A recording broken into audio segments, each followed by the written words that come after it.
3. Life and giving. Life is not what you think it is.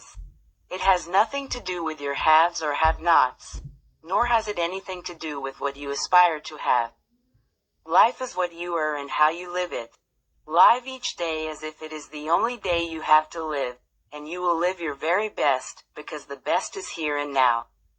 Hence live your today to the full, to your utmost content, and wait not for tomorrow is only in your imagination. Again, you hardly know what your future has in store for you. So why bother about your future? Why not forget it? Is it not likely to be futile? If you do intend to make a future for you, you can best do it by minding and mending your today in light of your past, for yesterdays are for sure your enlightened todays. Enlighten your living present, your today, and your future will illumine in all abiding enlightenment. G. But forget not that your life is never just yours, for nothing here is meant just for you. You are simply a part of the whole and hence a participant in everything including yourself. If you live your life just for yourself, you live it not. Life can be lived only when it is shared, more so when it is lived for others. So give yourself up for others. And if you are lured by worldliness, forget not this paradox. The worst things in life are the ones you are tempted to cling to, but are best given away. The best things are those you normally repel yourself from, but should be best adhered to. And forget not that the most difficult thing in the world is the act of giving yourself away. Giving yourself up is the best because renouncing, willingly giving up and surrendering yourself to His will is ever the best for the uplift of the soul. To cling to your own interests, while casting others' interests aside, is easy, but it will overburden you with things, ideas and sentiments you are overly and inordinately laden with. Cherishing this sort of avariciousness in which self remains at the center, will overburden you with everything unwanted you are already brimming with. Giving up is easing your burden away entirely. Yes, giving yourself up for others is ever the best. Share yourself with others, for sharing is caring. And forget not. 16. One thing. We are here to bearing others' burden too, for the simple reason that we are all a part of the whole. The maxim is, not each one for himself, but each one for everyone else. And again, since you have to bear, abide by it cheerfully, happily, willingly, inwardly and with an open heart.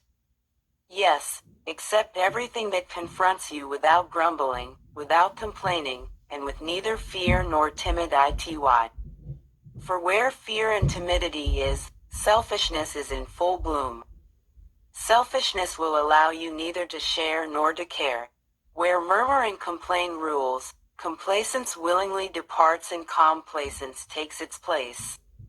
And in the absence of complacency and NER compliance to part willingly with what you call yours is an impossibility. Inward sincerity and abiding willingness to belong to others is the only answer to happy living. Befriend just yourself and you will befriend none. Only giving partakes of love. Rejoice in giving away something of yours to the one who is in need of it. For the day is not far away when you, realizing you are just a beggar in this worldly temple of the giver, will be in dire need of extending your empty hands at His benevolent doors.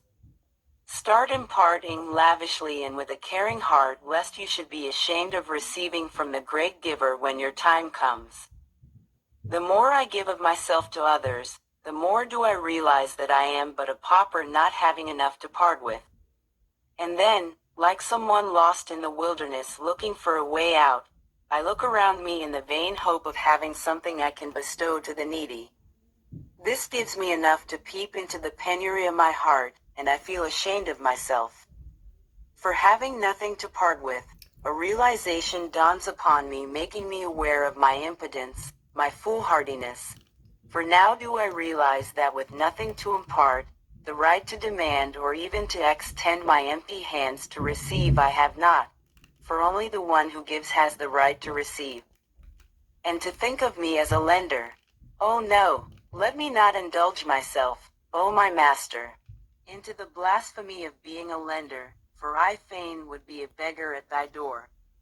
17. Then be a lender at others. Invigorate in me, hence, O my master, a willingness, eagerly to impart all that I have, and let no sacrifice, however great, ever hinder my path, thus leading me with an open heart to the threshold of thy loving mansion.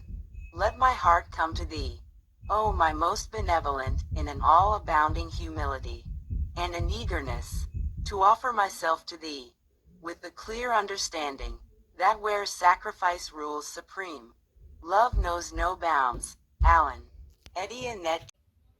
Thank you very much for watching. Have a good and great day.